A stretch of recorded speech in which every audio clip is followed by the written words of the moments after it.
Hello everyone, मेरा नाम है भार्गव भारद्वाज और ये है class 12th macro economics unit number 2। क्या मनी और बैंकिंग एक पार्ट ऑलरेडी आ चुका है, अपलोड हुआ है। उसमें थोड़ा सा समझाया था हमने। चैप्टर 1 कंप्लीट किया, हम चैप्टर 2 की स्टार्टिंग में पहुंच गए। ये है चैप्टर 2 का, हम आगे बढ़ने वाले हैं। ठीक है, दिस इज पार्ट 2। क्या है इस वीडियो में? We will be discussing about central bank. Central bank क्या होता है? It's an apex body of or of the country which controls, operates, regulates and directs the entire banking and monetary structure of the company. Definition थोड़ी सी बड़ी है, इसको शब्दों में तोड़ते हैं। Apex body mean supreme body, सबसे बड़ी वाली। इट कंट्रोल्स मतलब जितनी भी जो भी और बैंकिंग है, जो एंटायर बैंकिंग है पूरी कंट्री में उसका, और मॉनेटरी स्ट्रक्चर जो पूरी कंट्री में उसको कंट्रोल करता है, उसको ऑपरेट्स करता है, उसको चलाता है, उसको रेगुलेट करता है, उस पर नजर बनाए रखता है, सुपरवाइज करता है, उसको कोई गलती ना हो रही हो, और उसको डायरेक्ट करता है, मतलब बताता है ऐसे करना है ऐसे करना है। तो वो है सेंट्रल बैंक। हर कंट्री का अपना एक सेंट्रल बैंक होता है, एक से ज्यादा भी हो सकता है। इंडिया का सेंट्रल बैंक है आरबीआई। पिछली वीडियो में हमने बहुत बात करी थी आरबीआई के बारे में। क्या है RBI? RBI reserve bank of India. ये एक स्पेशल एक्ट पार्लियामेंट में लॉन्च किया गया, आरबीआई एक्ट, पास्ड ऑन मतलब पास्ड इन। कब पास किया गया? 1934, और 1 अप्रैल 1935 में आरबीआई बनके स्थापित हुआ। 1 अप्रैल, अप्रैल फूल डे वाले दिन। बड़ी कोइंसिडेंस वाली बात है कि अप्रैल फूल डे वाले दिन, हालांकि इन्होंने हो सकता है ये सोच के रखा हो कि 31 मार्च को फाइनेंशियल ईयर एंड होता है तो 1 अप्रैल से नया फाइनेंशियल ईयर शुरू होगा, लेकिन 1 अप्रैल है ऑल्सो अप्रैल फूल डे। इन्होंने अप्रैल फूल डे को क्यों चुना, उसकी लॉजिक मैंने आपको बताया, लेकिन उसकी फनी स्टोरी इस डेट को याद करने के लिए एक स्टोरी मैंने क्रिएट करी है, उसे सुनते हैं। अप्रैल फूल डे, इन्होंने सच में दुनिया का अप्रैल फूल बनाया। दुनिया का इन द सेंस कंट्री का, नॉट दुनिया का, कंट्री के लोगों का अप्रैल फूल बनाया। कैसे? लेट्स गो टू बैक 1935 से पहले या 1934 से पहले, जब आरबीआई जैसा कुछ नहीं था, नॉर्मल बैंक्स होते थे जिसको आप और मैं जानते हैं, एसबीआई वगैरह। उस समय बैंक होते थे, कई सारे थे। हम एक एग्जांपल ले रहे हैं, एसबीआई। हमारे दादाजी, आपके और मेरे दादाजी, पापा तो ऑलमोस्ट ऑन एन एवरेज नहीं रहे होंगे किसी के 1935 के टाइम पे, हमारे दादाजी रहे होंगे। दादाजी एसबीआई में गए और उन्होंने अपना पैसा वहां पे जमा करवा दिया।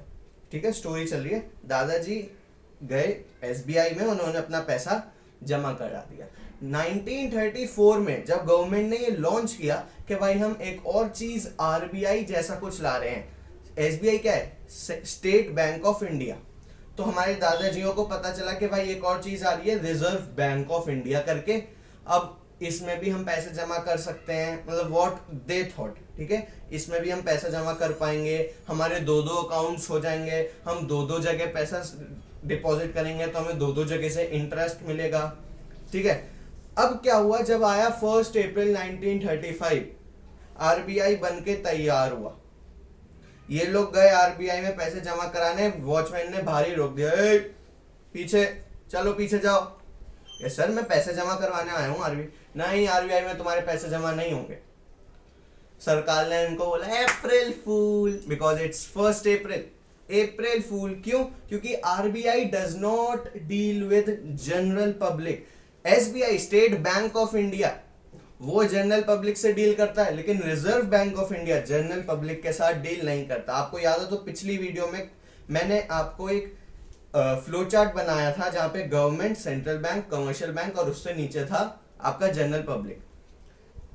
आरबीआई जो कि सेंट्रल बैंक, वो किससे डील करेगी? अपने ऊपर वाले से, दैट इज गवर्नमेंट, या उससे नीचे वाले से, that is commercial bank. It's like मैं सेंट्रल बैंक हूं, मेरे इस साइड गवर्नमेंट है, मेरे इस साइड कमर्शियल बैंक है। मैं या तो इससे बात करूंगा या इससे बात करूंगा। जनरल पब्लिक जो उससे भी दूसरी साइड है, मैं उससे बात ही नहीं कर पाऊंगा। तो मैं अपने इधर वाले लेफ्ट से बात करूंगा या राइट से बात करूंगा, तो मैं गवर्नमेंट का ध्यान रखूंगा या कमर्शियल बैंक का ध्यान रखूंगा।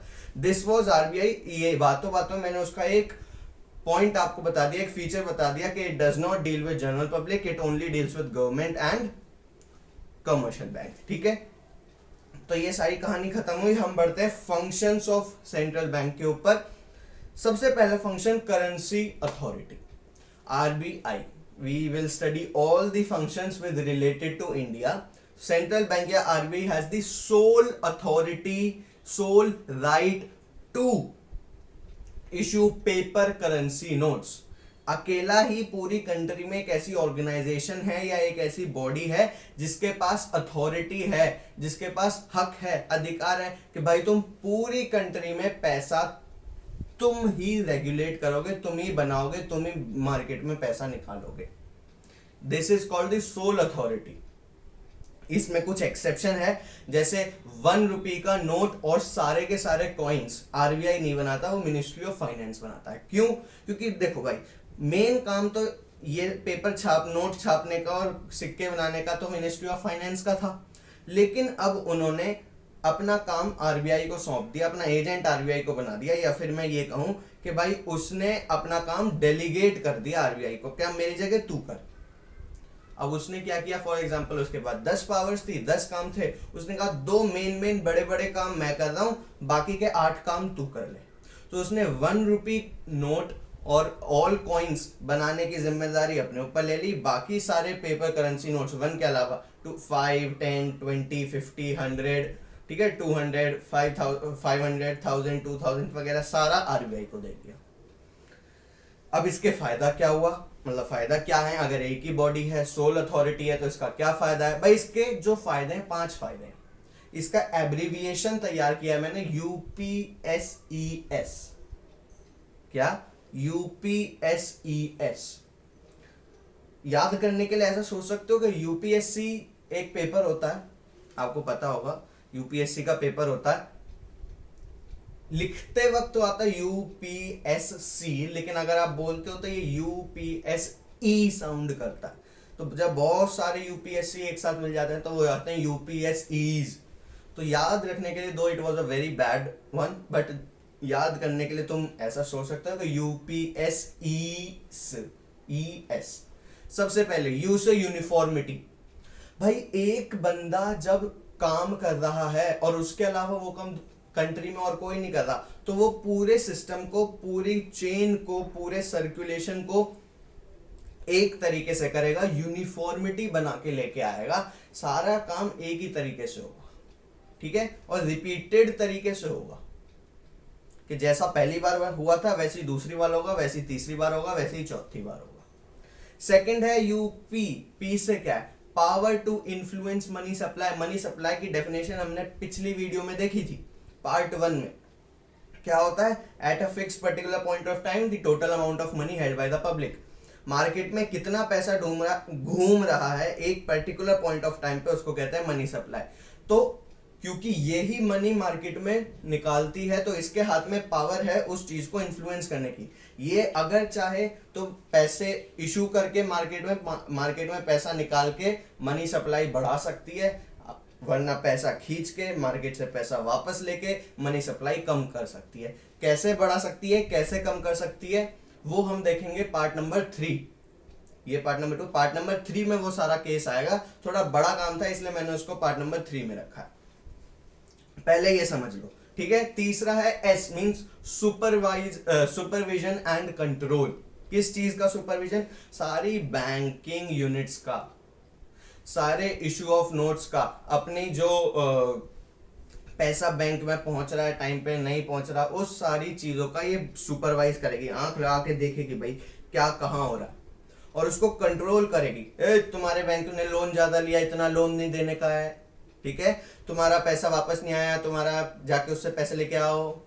सुपरवाइज करेगी, कंट्रोल करेगी कि मार्केट में फ्लो ऑफ मनी बना रहे, इशू जो इसने करेंसी को कर रखा है वो तमीज में मार्केट में घूमता रहे। यूपीएस हो गया। अब आता है E, that is ensures public faith. एक ही बॉडी है, वही सारा काम कर रही है, गवर्नमेंट ऑथराइज्ड है, कोई धांधलेबाजी नहीं, कोई गड़बड़ नहीं, पब्लिक का पूरा फेथ बना रहता है कि भाई ये जो करेगी अच्छा करेगी। ये भी कह सकते हो कि पब्लिक के पास और कोई ऑप्शन नहीं है, ठीक है। लास्ट है S, that is stabilization of money value of currency, internal as well as external. Internal country में इन्फ्लेशन को कंट्रोल करना, डिफ्लेशन को कंट्रोल करना इसका काम है। एक्सटर्नल, डॉलर के रेस्पेक्ट में रुपीज की वैल्यू कितनी होगी उस चीज को कंट्रोल करना, मेजर करना, सुपरवाइज करना, स्टेबल रखने का काम इसका है।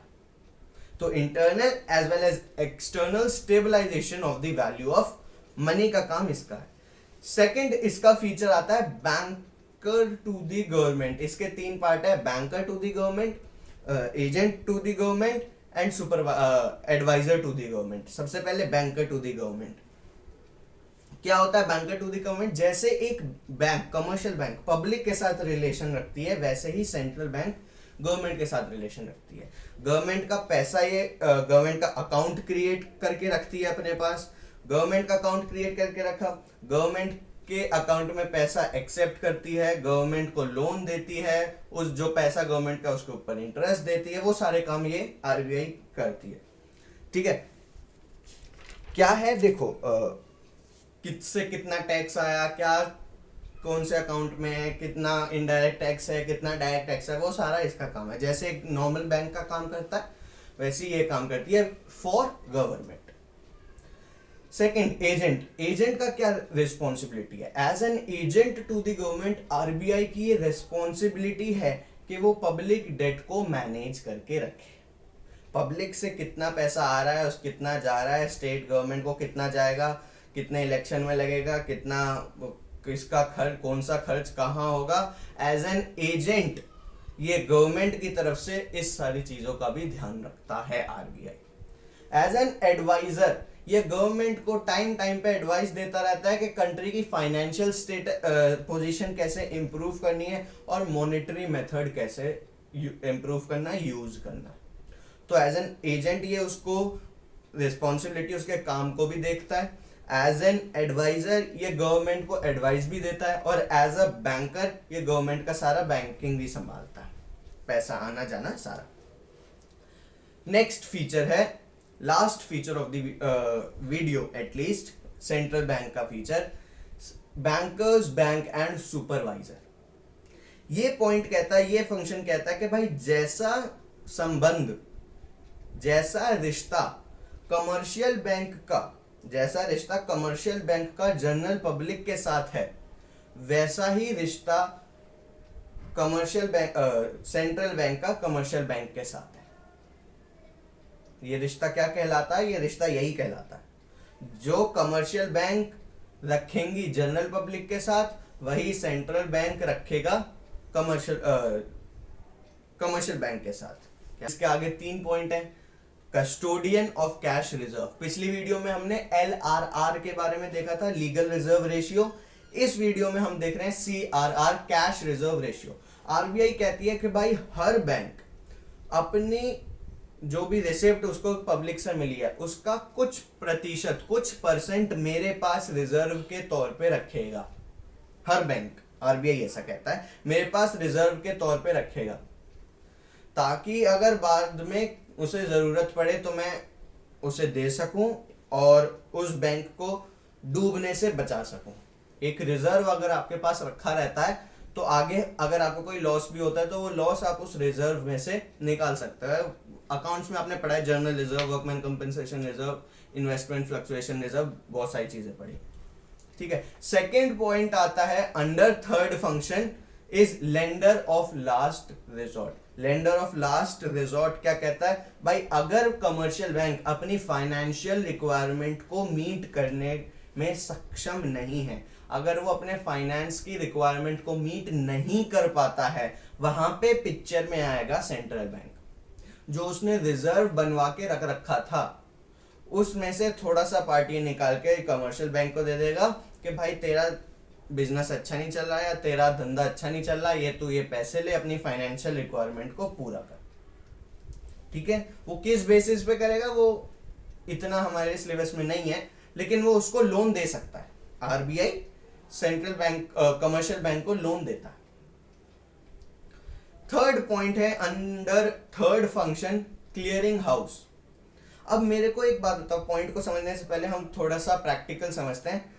एक बात बताओ, बैंक में से हम बैंक टू बैंक पैसा ट्रांसफर करते हैं मेरे अकाउंट से किसी और के अकाउंट में, किसी और के अकाउंट से मेरे अकाउंट में। क्या ऐसा हो सकता है कि हम दोनों के अकाउंट अलग अलग बैंक में हो या एक दूसरे बैंक में हो? फॉर एग्जाम्पल आपका HDFC में है, मेरा एक्सिस बैंक में है, तो क्या मैं अपने अकाउंट से आपको भेज सकता हूं या क्या आप अपने अकाउंट से मेरे को पैसा भेज सकते हो? यस। तो जो ये इंटर बैंकिंग ट्रांजैक्शन होती हैं, अब मेरे को बताओ, अगर मैंने आपको या आपने मेरे को 1 लाख रुपया भेजा, तो क्या आपके बैंक मेरे बैंक के पास आएगा कि ला भाई ला मेरा 1 लाख रुपया निकाल, उस बंदे ने भेजा था? नहीं ना, ऐसा थोड़ी होगा। तो ये सारा काम कहाँ होगा? इंटर बैंकिंग ट्रांजैक्शन जो होती हैं वो सारी क्लियर करता है, वो सारी सेटल करता है RBI। HDFC बैंक लिख के दे देगा RBI को कि भाई ऐसा XYZ पर्सन है, उसने एक्सिस बैंक में भार्गव भारद्वाज के अकाउंट में 1 लाख रुपए डलवाया। ये स्लिप पहुंची RBI के पास। RBI क्या करेगा? अच्छा ठीक है, डलवाया उसने, HDFC के कैश रिजर्व CRR में से पैसा निकाल के एक्सिस बैंक के CRR में पैसा डाल दिया। हो गया, मिल गया, HDFC का पैसा एक्सिस बैंक को मिल गया, सिंपल, बात खत्म। ये मैंने आपको इसकी फंक्शनिंग बहुत ही ज्यादा सिंपल बेसिक लेवल पे जाके समझाई है। मतलब अगर इंटर बैंकिंग ट्रांजैक्शन है तो that are settled by RBI। Third point ये कहता है क्लियरिंग हाउस। ठीक है, बाय दिस अभी तक तो हमारा खत्म हुआ 3 फंक्शंस ऑफ सेंट्रल बैंक। एक और फंक्शन या फिर मैं कहूं 2 और फंक्शन है सेंट्रल बैंक के, जो हम अगली वीडियो में देखेंगे। अगर मैं वो इस वीडियो में डालता तो वीडियो बहुत लंबी हो जाती, अगर कितना भी कोशिश करना चाह लो वो छोटी नहीं हो सकती थी, इसलिए मैंने सोचा कि अलग ही रखेंगे। तो 3 फंक्शन हमने बहुत अच्छे से समझे, बिल्कुल बेसिक पे जाके समझे। तो आज की वीडियो तो यहीं खत्म हुई। अगर आपको इसकी तीसरी वीडियो भी चाहिए तो भाई अभी के अभी नीचे चैनल को सब्सक्राइब करना पड़ेगा। अगर आप चाहते हो कि सबसे पहले, जैसे हमारी टैगलाइन है the key to unlock your success, video से पहले देखा होगा और वीडियो के बाद भी देखोगे, the key to unlock your success. हमारी हर वीडियो में एक की होती है, चाबी होती है आपकी सक्सेस का ताला खोलने की। तो अगर आप चाहते हो तो कि वो चाबी आपको मिले तो आपको चैनल को सब्सक्राइब करना है। अगर आप चाहते हो कि चाबी सबसे पहले आपको मिले और किसी को मिलने से पहले चाबी आपको मिले, तो आपको चैनल को सब्सक्राइब तो करना ही है, साथ में जो बेल आइकन आ रहा है उसको भी हिट करना पड़ेगा। ठीक है, तो thank you. I would end my content here. Thank you for listening me till this moment. Thank you and bye bye.